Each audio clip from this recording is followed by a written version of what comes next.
in unum Deum, Patrem omnipotentem, Factorem celi et terrae, visibili omnium, et invisibilium, et in unum Dominum Iesum Christum, Filium Dei unigenitum, et ex Patre natum, ante omnia saecula. Deum de Deo, lumen de lumine, Deo verum de Deo verum, Genitum novatum, consubstantialem Patri, per quem omnia facta sunt. Good evening, dear TV friend, and welcome to Understanding Church History with me, Father Cletus Aka, here over DMRO TV of the Diocese of Boya. Thanks once more for being there. We are here because you are there, and since you are there, we are here. Today we shall be continuing with our church history, the Apostolic Fathers, those we understood to be the first followers of the Apostles. Immediately after Jesus Christ, we had the Apostles, and after the Apostles, we have the Apostolic Fathers, and of course, the other fathers of the church. Apostolic Fathers, of course, also known as the Ante-Nicene Fathers, were core Christians or theologians who lived around the 1st, 2nd, or the 3rd centuries of the church, and who believed to have personally known the apostles, the 12 apostles, of course, or some of them saw Jesus Christ. Among them, we had St. Clement of Rome. We have St. Polycarp of Smyrna, and of course St. Ignatius of Antioch. Today we shall be talking on St. Clement of Rome, the third Holy Father, the third successor of St. Peter. Of course, we have Peter, Linus, Cletus, and Clement of Rome. So today we shall be discussing on this Apostolic Father, and he wrote extensively as far as the early church tradition is concerned, and to support the bishopric of the church. And he wrote extensively to the Corinthians. And in that letter, we're going to see how he supported the ministry of the bishop, and how the bishop is the successor of the apostle, or the bishops are the successor of the apostles. Of course, with me in the studio is my favorite participant and contributor, Mr. Cliff. Welcome, Mr. Cliff, and good evening. Thank you, Father Cletus Aka. Good evening, President and each followers of church history. It's a pleasure always, Father Cletus, to be here to try to see how to enlighten ourselves and to teach others about the deposit of the faith that was left to us by these persons, especially the Apostolic Fathers, whom we are treating at this moment. Thank you, Father. Thank you very much. Talking about the life of St. Clement of Rome, of course, some traditions suggest that he came from a noble Roman family, possibly of the Flavian dynasty. Of course, some sources claim he was a Jewish convert, and while others say he was a Gentile Roman. And Origen and other early Christian writers identify him as Clement, mentioned by St. Paul in his letter to the Philippians chapter 4, verse 3. Though this is not very certain. Possibly a disciple of St. Peter or St. Paul. So we don't really know whose disciple he was. Some people like Eusebius says he was a disciple of St. Paul, and of course Origen says he was a disciple of St. Peter, learning directly from the apostles, of course. And Mr. Cliff, we're talking about him. Among his contemporaries, we see people like St. Polycarp of Smyrna, and he wrote extensively too to support the episcopacy of him. So at least we have more to say about his life and of course his papacy. Of course, Father Cletus Aka,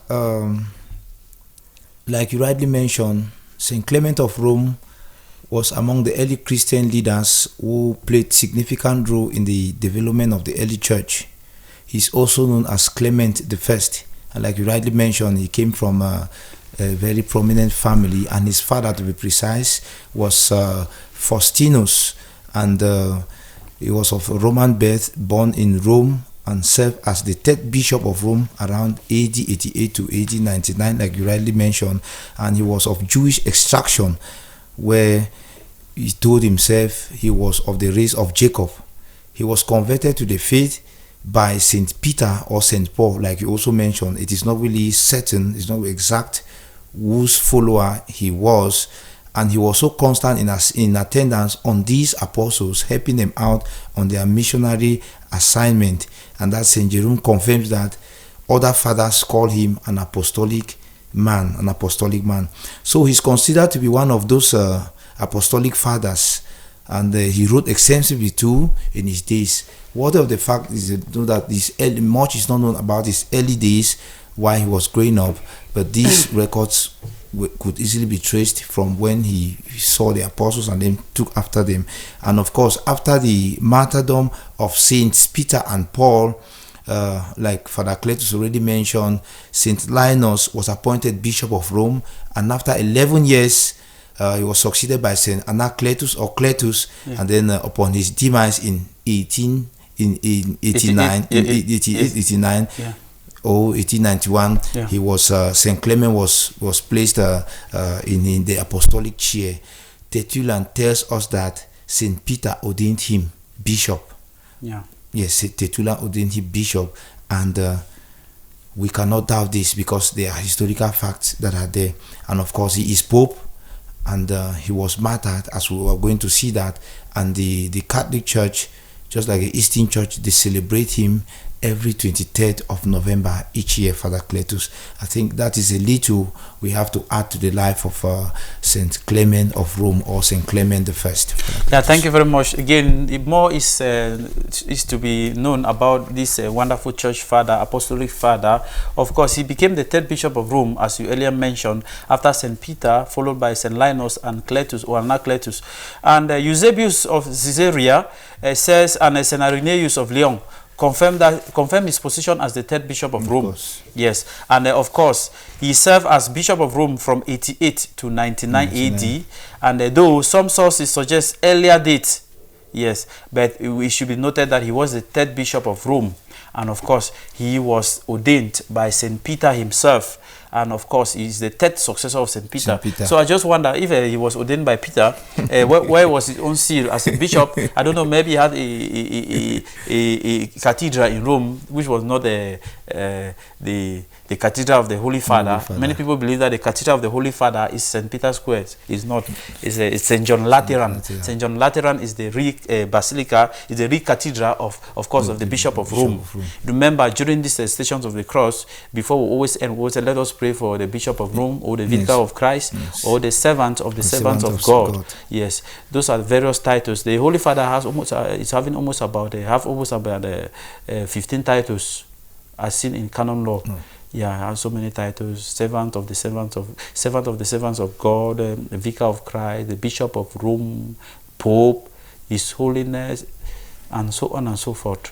And I think that it is worthy of note that when we are talking about an apostolic father who was at the same time a bishop and a pope, then it is worthy of note to really mention. So let us look at the church of the elders in Clement's day. Yes, Father. I think you in the opening statement there, you rightly pointed out that he was of the early apostolic fathers, and he was amongst those who strengthened the hierarchical nature of the church. Now, we must note that Saint Clement of Rome took after his brother, his contemporary, Saint Ignatius of Antioch, because these are two persons who really strengthened the hierarchical nature of the church in the early church. And we must know that, like you rightly mentioned, you see Linus, Anacletus, and then these were contemporary, but they dealt in some elder community. It was some elder community, and like we see, it is noted that at some point they will retire or they will resign, and so there was the need for some other persons to take over the leadership of the church. Yeah. And so we should not mistake that. Why most of them explain, like you rightly put it, that did he also have another church in Rome or a cathedral in Rome? So at some point they will resign or retire, and then that was when Pope the apostle Peter ordained Saint Clement of Rome to take over as the third bishop or Pope of Rome of Rome. And of course we are trying to clarify this here because confusion may come in there. But then they were all contemporaries who took over the early church in those days. And so therefore, no distinction was made between elders and bishops. Worthy of that note. This should also be kept in mind for us not to fail to understand, to continue to propagate the conception of the condition. So they were contemporaries. There were no distinctions between elders and the bishops. That was how the church operated in Rome in the 1st, 2nd, and the 3rd century. So as long as there was need to ordain a bishop on the apostolic chair, once another is not there, we'll be seeing these statements as we are going on. There was a need for the apostles to appoint somebody to look over the church. It was merely led by elders, or in other words, bishops, Father Aka. I think that was how the Church of Rome operated, on the basis of elders or bishops. Thank you very much. Just to add again that St. Clement strengthened the hierarchical structure of the church, emphasizing obedience to the bishops, priests, and deacons. These are the hierarchical structure of the church, which you know that very clear that this is the hierarchy of the church. We have the bishops, we have the priests, their immediate collaborators, and we have the deacons. And so he emphasized that people should respect the bishop, priests, and deacons. He advocated also for apostolic succession and ensuring leadership remained within those appointed by the apostles themselves. And you know, the lay on of hands, transfer of power from one generation to the next. That's why I earlier mentioned that I can trace my ordination to one of the apostles. Of course. Yes, of course. And my bishop who ordained me, Bishop Michael Bibi, who ordained me, was ordained by Cornelius Fontem Eswa, the emeritus bishop of Archdiocese of Bamenda. And who ordained Bishop Cornelius Fontem Eswa? I don't know. Maybe it was Paul Vezekov. If it was Paul Vezekov, who ordained Paul Vezekov? It was a Donatus Quisharini. Who ordained Donatus Quisharini? And so on and so forth. You go trace right down to one of the apostles. So therefore, he ensured and made sure that we maintain this apostolic succession. And that is what the Catholic priests have that other pastors don't have, that apostolic succession. He also worked towards maintaining unity and settling dispute within the Christian community. Of course, in the early days of the church, we had a lot of persecution whereby many people abandoned, like the issue of the lapses and the lapsy during the reign of Pope Stephen I, and of course, the Church of Carthage, whereby those who ran away from persecution, or those who surrendered the books of the church that were being burned, those who wrote letters, and when they were coming back, there was a dispute in the church. But so St. Clement says, no, let us fight for the unity of the church. I want us to look at the first letter he wrote to the Corinthians, the first letter to the Corinthians, and there we are going to structure the letter as you have it there. And please, could you look at the letter itself, and then of course the theme of the letter. Of course, Father Cletus, you remember that he wrote the first letter to the Corinthians, or we can better call it First Clement, or 1 Clement, better still. This was around 96 AD, and it was addressed to the church in Corinth. And of course, what they will notice is the fact that a group of young men rebelled against the hierarchical nature of the church, against the church elders, and so for Clement to maintain that hierarchical nature, that humility, and then order in the church, he had to write this letter. And then the key themes in this letter included, first of all, it was for the restoration of proper church order and respect for apostolic succession, which you had rightly mentioned there. And then he also, another theme there was the obedience to God and the church hierarchy as divinely ordained. As divinely ordained. Then another instance again is the importance of humility, peace, and charity amongst Christians. Remember that when we're looking at St. Ignatius of Antioch, we rightly pointed out that he was amongst those little children that Jesus called to himself and said, if anyone Want to be first in the Yes, kingdom you must be like a child. this child. Yeah. Because those are childlike attitude Yeah. or characters that we must possess. Yeah. So there must be that aspect of humility, Yeah. peace, and charity amongst Christians. And then also the use of Old Testament examples, where he cited the example of Moses and David to show that God punishes rebellion against divinely appointed leaders. Yeah. All leaders are appointed by God. They are divine office, not only in the church. Even the leaders in Cameroon and Cletus, they have divine mandate from God. That is why we must respect them. Yeah. We must respect them. So That I think, takes- and also to encourage, you also give encouragement of our perseverance in faith in times of trials, tribulations, which of course we are going to see. And of course, this is why we are looking at their martyrdom at this time, because they had to be steadfast in the faith and also in the face of persecution to the point of giving their life. I think that those are some of the instances where he tried to write to the Christians at Corinth to maintain this order, Father Aka. Yeah, talking about using some Old Testament texts in order to emphasize discipline and respect for church leadership. He used the instance of Moses. And when we talk about instance of Moses, we go back to Exodus. When Miriam and Aaron spoke roughly to Moses, telling him that, why must you do this? And God sent them leprosy immediately. Yes, and they cried to him that, no, pray that God should remove the leprosy from us. And God removed the leprosy. So it's just, St. Clement is letting us know that every church leader is appointed by God. And that is why Psalm 105 verse 15 says, touch not my anointed and do my prophet no harm. I think this really goes to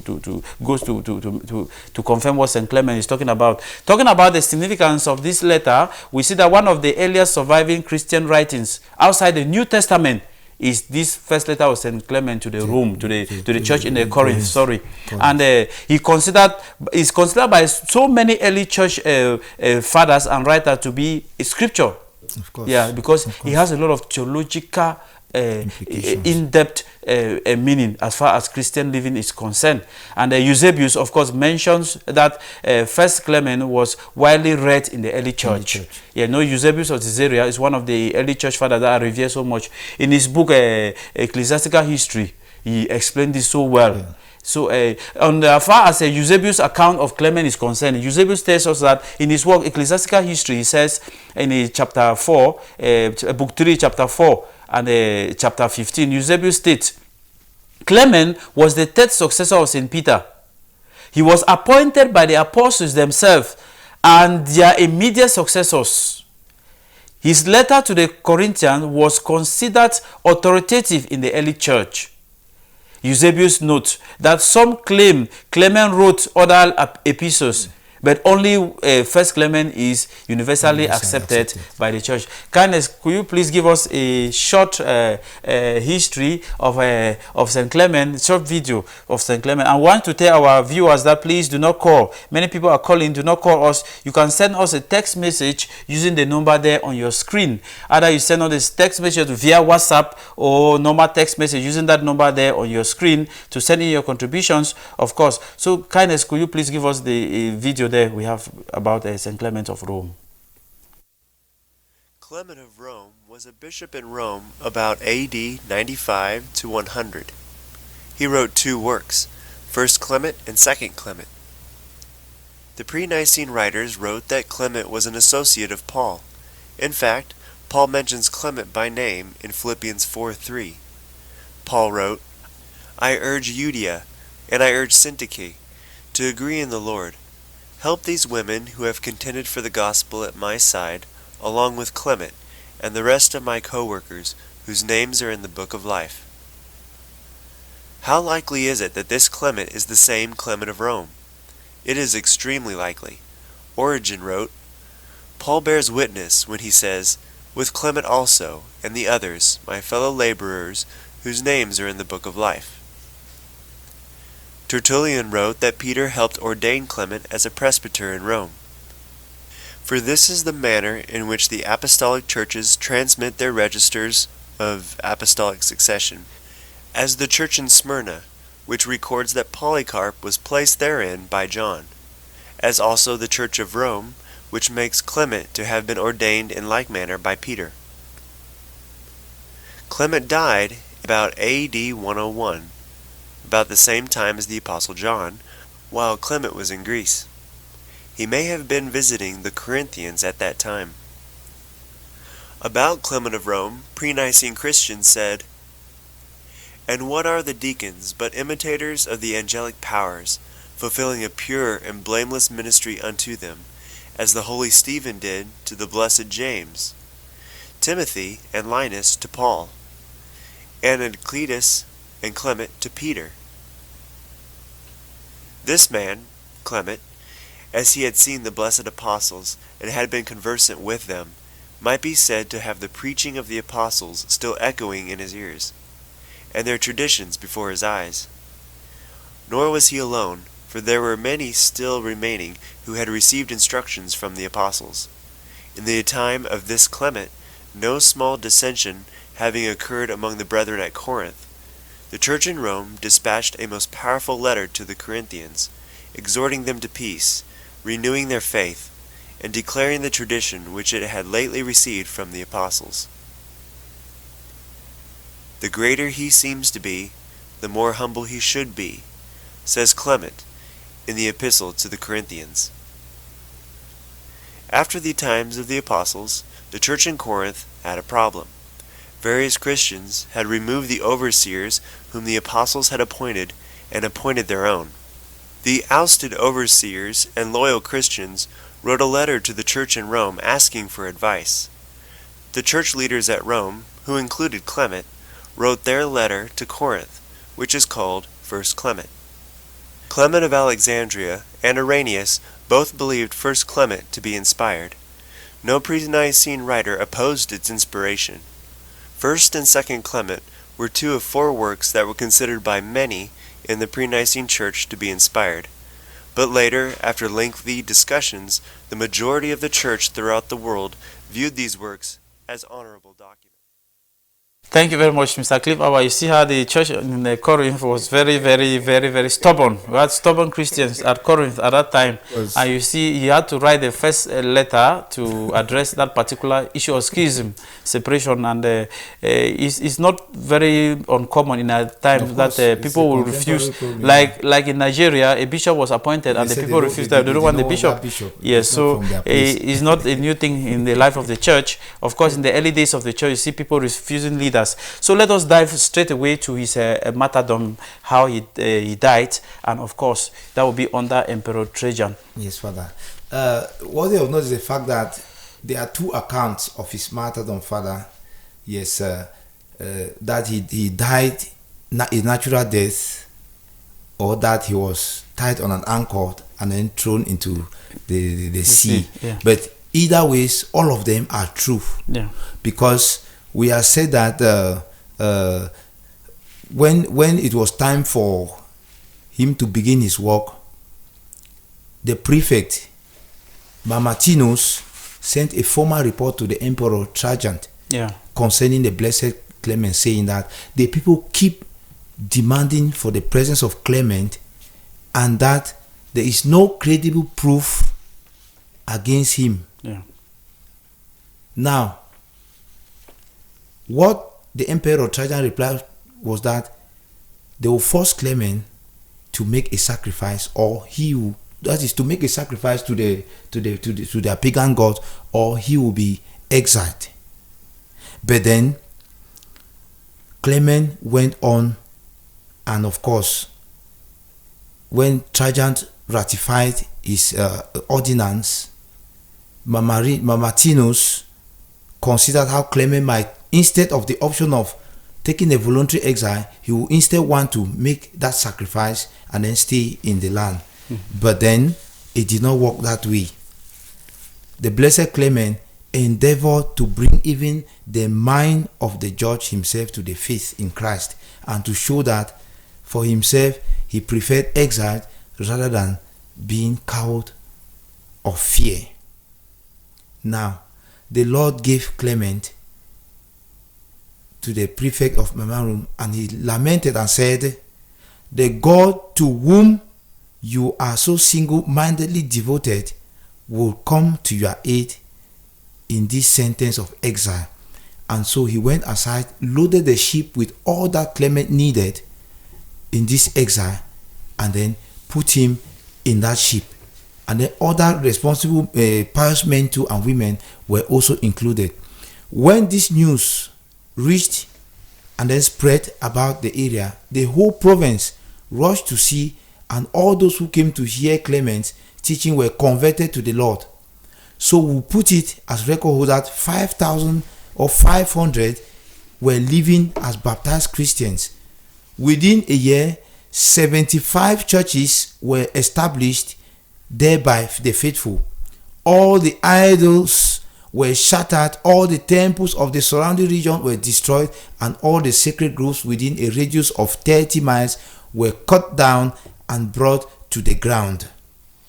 Then a hostile account of this reached Emperor Trajan, and how the Christian population there had increased to a countless number.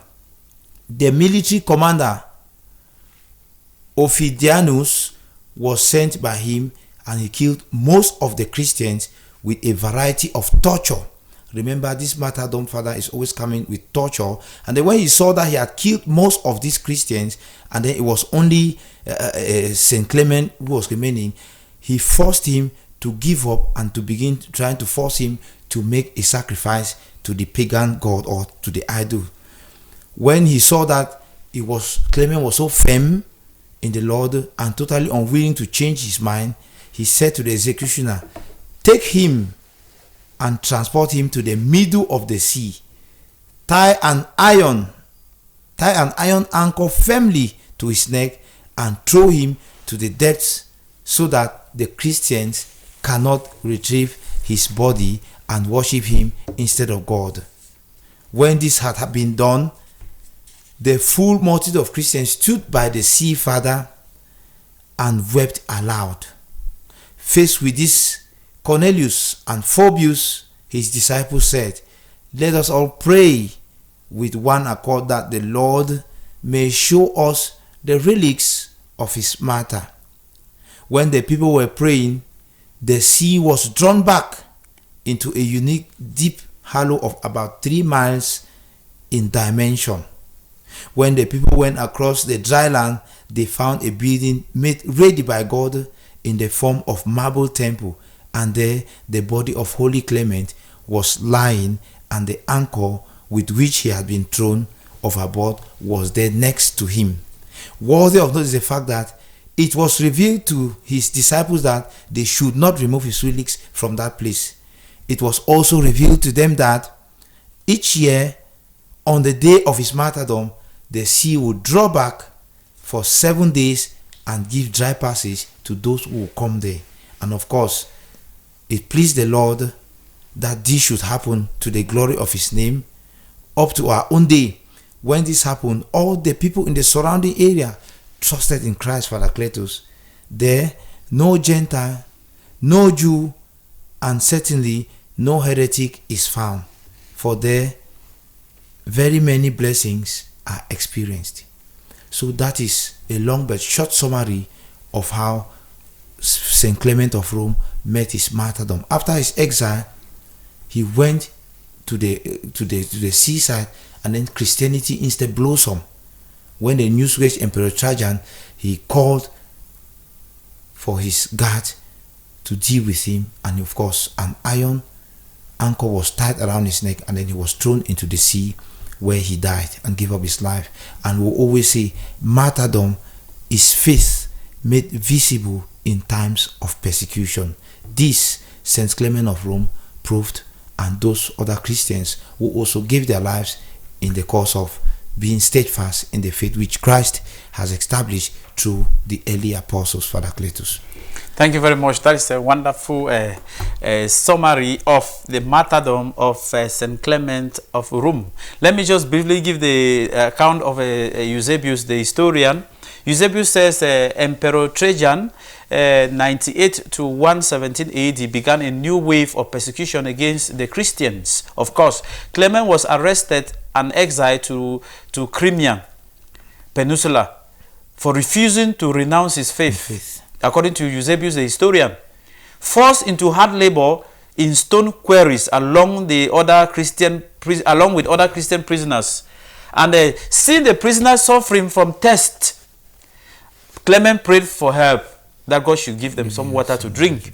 And he saw a lamb on a hill stretching the ground, and Clement went to that place. He dug the spot where the lamb was, and God blessed them with water coming from that same spot, and all the prisoners drank that water and were refreshed.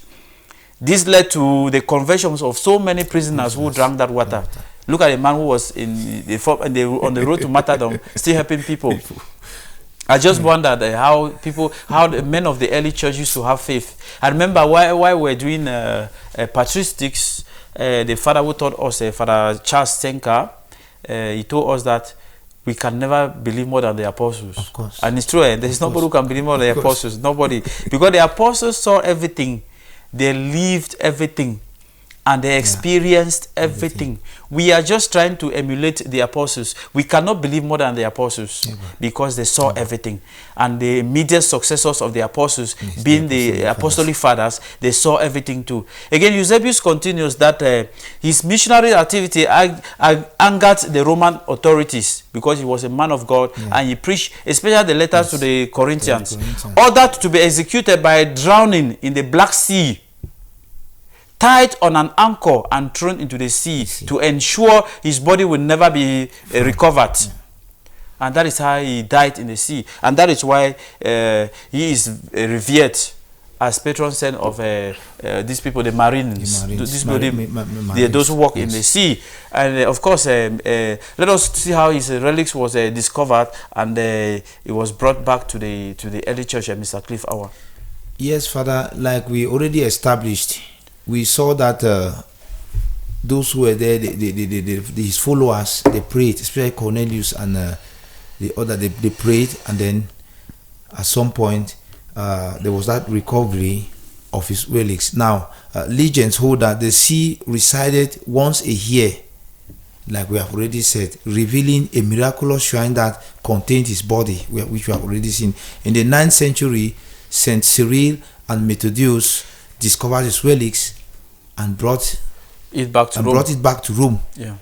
Some of the relics were placed in the Basilica of San Clemente in Rome. Yes. And of course, I think this is how the relics of Saint Clement came back after it was discovered. What of the fact that each year on his day of martyrdom, the sea would draw back. It draws back for those who are going there, and I'm sure Clement or Cyril and Methodius must have read this history and then probably took advantage of this martyrdom and then went there and discovered the truth. That's why they were able to go there to bring out the relics now, where we have them at the San Clemente in Rome, where it's being worshipped as the relics of the church, Father. Thank you very much. Let us look at the legacy and the veneration influence on the early Christian church or early Christianity. His letter to the Corinthians is considered an important document in the early Christian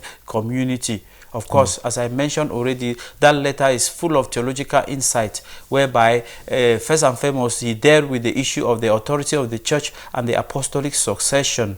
And the Catholic Church is typical of that authority and apostolic succession. His teaching helped shape the development of church hierarchy and governance. He insisted that we must respect the bishops, the priests, and the deacons, who constitute the hierarchical nature of the church. He recognized as one of the apostolic fathers, along with Saint Irenaeus of Saint Ignatius of Antioch and Saint Polycarp of Smyrna. They are recognizing them as the apostolic fathers. There are 3 of them, of course. Yeah. And when we were talking about the apostolic fathers, we mentioned that there are characteristics. For you to consider somebody to be an apostolic father, that person must constitute these characteristics. 1, he must be of an antiquity. Yeah. Antiquity means of old. 2nd, holiness of life. You see, Saint Clement was a holy man. He prayed, and God showed him where he can have water for the people. And then sound writing, like this one, you see his letter to the Corinthians. Of course, and he must be proclaimed by the church. That means the recognition by the church. church. Those are the 4 characteristics that constitute somebody or make somebody to be an apostolic father. Not the father of the church, but of course apostolic father. And then Eusebius continues that he was recognized as an apostolic father alongside Ignatius of Antioch and St. Clement, Bishop of Smyrna. And of course, he says this very man, Clement of Rome, really dealt with the issues of the hierarchy of the church. He himself being the successor of St. Peter, and of course, after his struggle and his problems that he tried to solve in the Corinthian church, helped him in order to structure the church so that people may have that respect. And Mr. Cliff, I was just outside of Clement of Rome. You discover that in most of these ecclesial communities that we have around, the Catholic Church is a church of hierarchical nature, and it's a church of hierarchy, of course. And now you see that the church has survived this crazy time, this persecution time, because of hierarchy. Of course, Father, I think the issue of the hierarchical nature of the church is very imperative when we are talking, because that is what makes the Catholic Church, apart from the Eucharist that differentiates the Catholic Church from other churches or ecclesial community. The next issue is that of hierarchy. Yeah.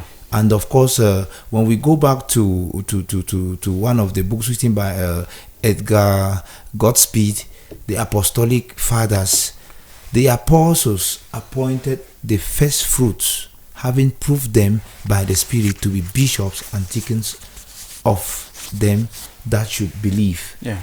This is 1 Clement chapter 42, verse 4. Yeah. Now, Clement goes on to say, our apostles knew through our Lord Jesus Christ that there would be strife on account of the office of the episcopate. Yeah. For this cause, therefore, inasmuch as they had obtained a perfect knowledge of this, he appointed those already mentioned, which we have seen, and afterward gave instructions that when these should fall asleep, other approved men should succeed them in their ministry. That is the hierarchical nature of the church, the apostolic succession of the church. And this other quotation is coming from 1 Clement chapter 44, verses 1 to 2. That is the nature of the Catholic Church. The Catholic Church is order. The Catholic Church is hierarchical. There's nothing we can do about that.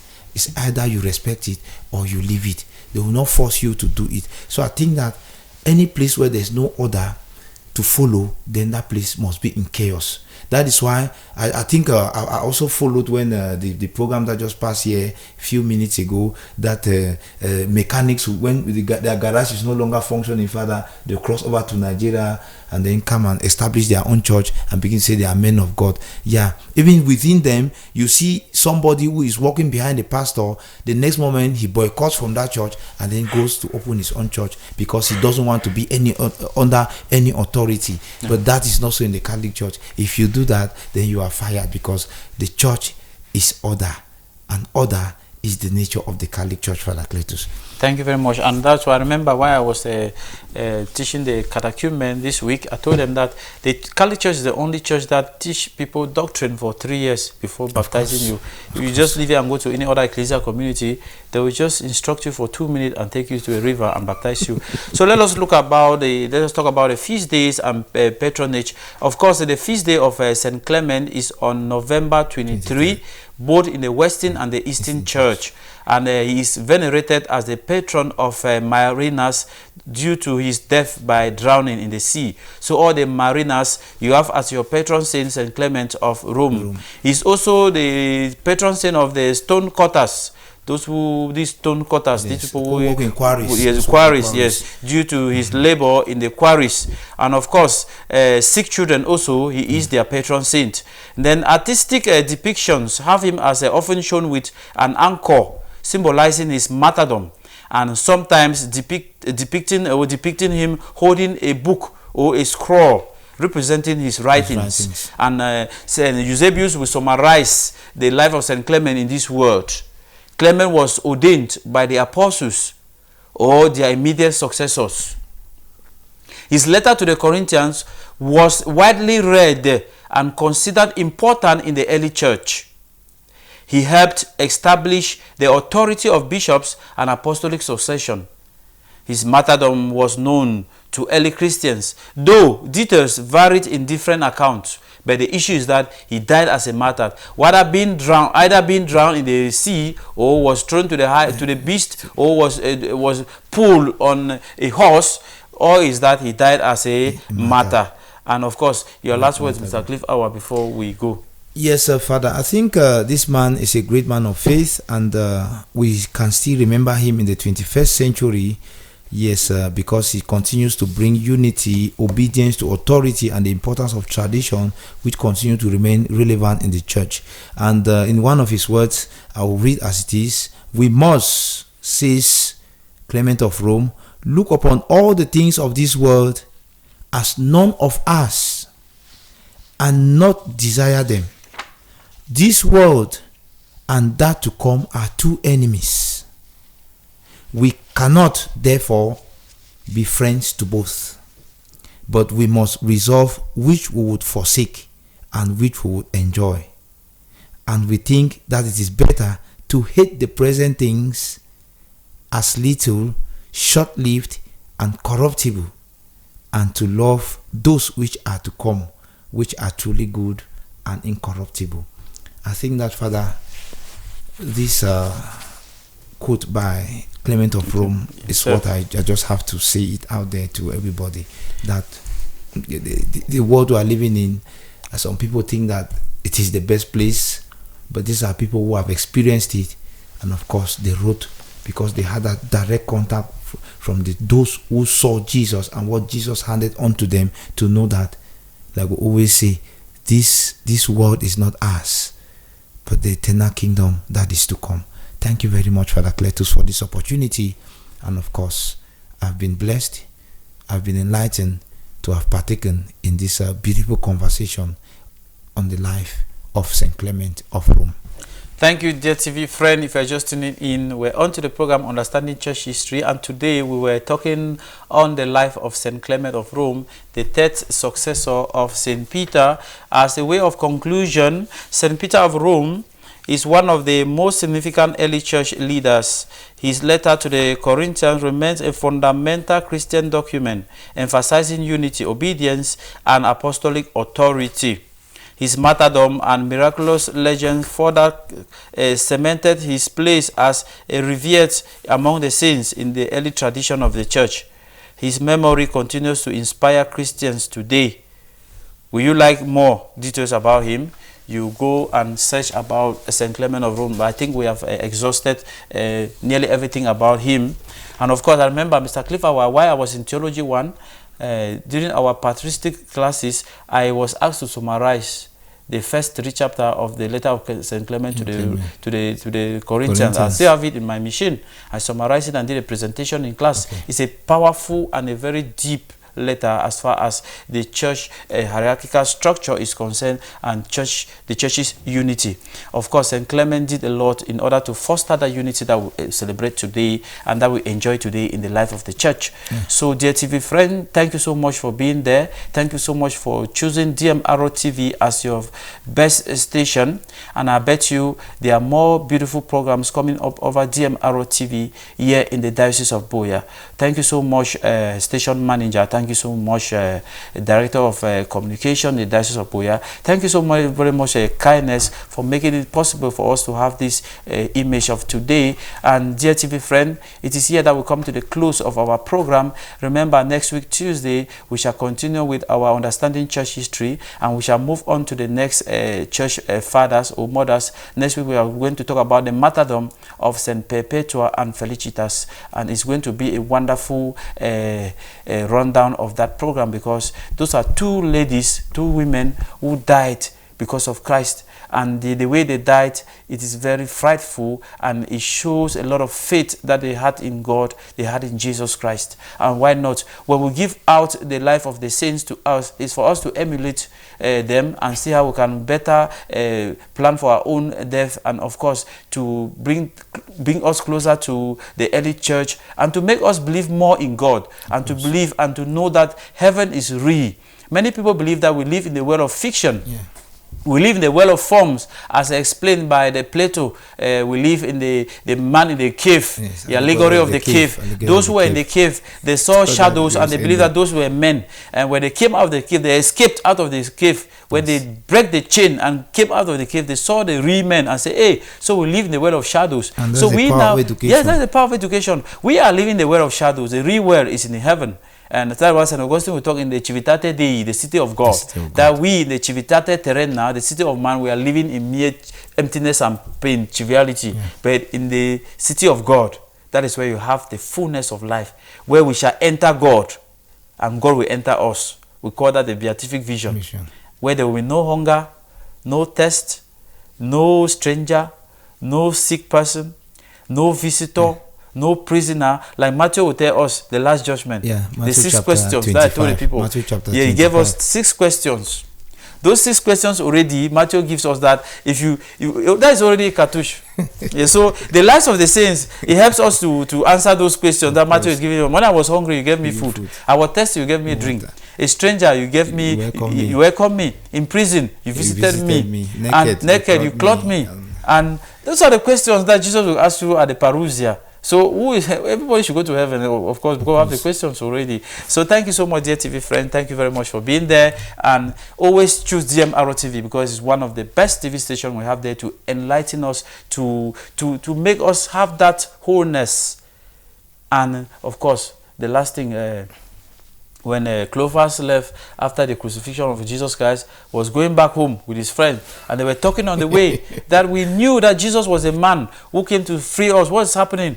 And when Jesus appeared in their midst and said, "What are you talking about?" They said, "Oh, are you a new man in Jerusalem? Have you not heard all the what things? happened to Jesus of Nazareth? We thought he was the Messiah sent to free us." And Jesus said, "Oh, you men of little faith." And when he unraveled to them the Paschal mysteries, their hearts were burning with fire. And when they got home, they recognized him at the breaking of bread. Dear TV friend, it is only in short, it's only through DMRO TV that you have the breaking of bread, where you meet Christ, where you meet the ways, the possible ways in which you can reach God. I bet you keep watching DMRO TV for better programs ahead. God bless you and have a wonderful night.